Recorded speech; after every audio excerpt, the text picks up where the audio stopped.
नमस्कार, 99 न्यूज के इस खास खबर में आपका स्वागत है। मैं हूं आपके साथ सोमनाथ तिवारी। 90 के दशक वाला तालिबान 2021 में टेलीविज़न पर बिल्कुल नायाब नज़र आ रहा है। इसमें कोई संदेह नहीं है कि टेलीकास्ट की गुणवत्ता में सुधार हुआ है, लेकिन तालिबान लड़ाकों की वेशभूषा और उनके काम करने के तौर तरीकों में बड़ा बदलाव नज़र आ रहा है। ऐसे में बड़ा सवाल उठता है कि तालिबान इतना धनवान कैसे बन गया और जंग के लिए उसके पास पैसे कहां से आ रहे हैं। देखिए इस खास रिपोर्ट में। 2021 में तालिबान के हथियार एकदम नए और चमकदार दिखते हैं। उनकी लड़ाकू गाड़ियां आधुनिक हैं। तालिबान लड़ाके जो पोशाक पहनते हैं वे साफ और नए दिखते हैं। उनका साफ सुथरा पहनावा पुराने ज़माने के ड्रेस से अलग बिल्कुल नई डिज़ाइन के नज़र आते हैं। कुल मिलाकर 2021 का तालिबान बावला नज़र नहीं आता है, जहां वो अफगानिस्तान में अपने बर्बर शासन के दौरान अव्यवस्थित बेढंगा नजर आते थे और हर बात पर महिलाओं और पुरुषों को बेत मारते दिखते थे। हालांकि ऐसा नहीं है कि उनके बर्बर कृत्यों में कोई बहुत बड़ा बदलाव आ गया है।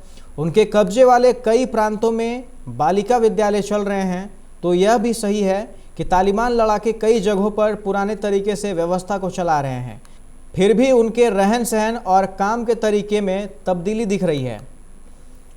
तालिबान लड़ाके अब अनुशासित नज़र आते हैं। अफगानिस्तान में वे शासन पर कब्जा हासिल करने के मिशन को लेकर एक रणनीति के साथ आगे बढ़ रहे हैं। हालांकि सवाल यह भी है कि वो आत्मसंतुष्ट क्यों नहीं दिखेंगे, क्योंकि उनके संगठन के पास अपार धन है। जाहिर है हर कोई जानता है कि मोटे बटुए से बेहतर सफलता का कोई मंत्र नहीं है।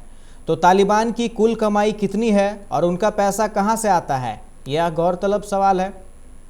2016 में फोर्ब्स ने तालिबान को उन 10 आतंकवादी संगठनों में से 5वां सबसे अमीर दहशतगर्द संगठन करार दिया था।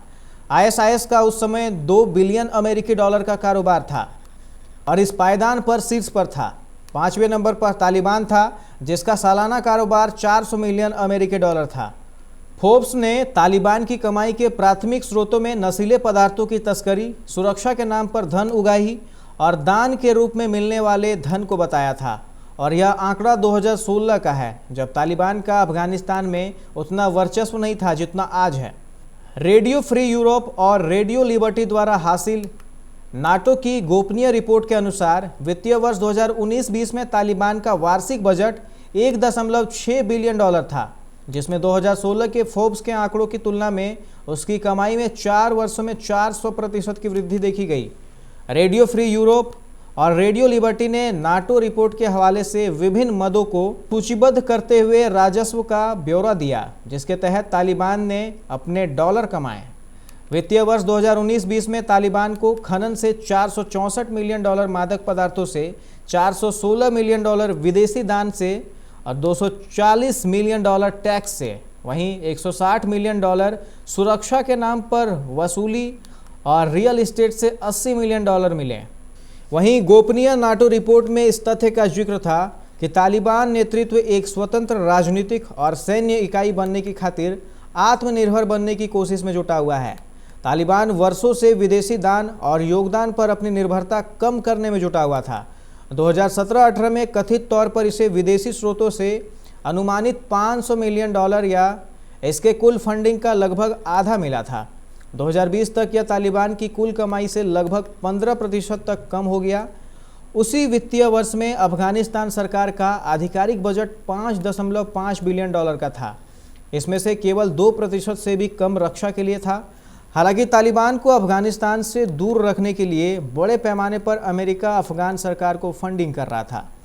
अफगानिस्तान से बाहर निकलने में अब उतावला हो रहे अमेरिका ने तालिबान से सीधे लड़ने में या उनसे निपटने के लिए अफगान बलों को प्रशिक्षण देने में सैन्य खर्च में करीब 19 वर्षों में लगभग 1 ट्रिलियन डॉलर खर्च किए। अब ऐसा लगता है कि अफगानिस्तान में तालिबान के लिए बेहतर व्यापारिक उद्यम है, जो अमेरिका की तुलना में तेजी से कामयाब हो रहा है। बहरहाल इसे विशुद्ध रूप से आर्थिक नज़र से देखें तो तालिबान का निवेश पर रिटर्न दिन ब दिन बेहतर होता जा रहा है। कोई आश्चर्य नहीं कि वे खुद से इतने खुश दिखते हैं कि वे अमेरिका और नाटो बलों के हटने के बाद खाली हुई जगह को जल्दी से भर रहे हैं। उनका व्यवसाय फल फूल रहा है। उनके अधिक लाभ कमाने की संभावना और बढ़ गई है, क्योंकि अफगान सरकार हार की कीमत चुकाने के लिए खुद तैयार दिख रही है। 99 न्यूज़ के लिए ब्यूरो रिपोर्ट। इस खास खबर में फिलहाल इतना ही। तमाम खबरों के लिए आप देखते रहें 99 न्यूज़। नमस्कार।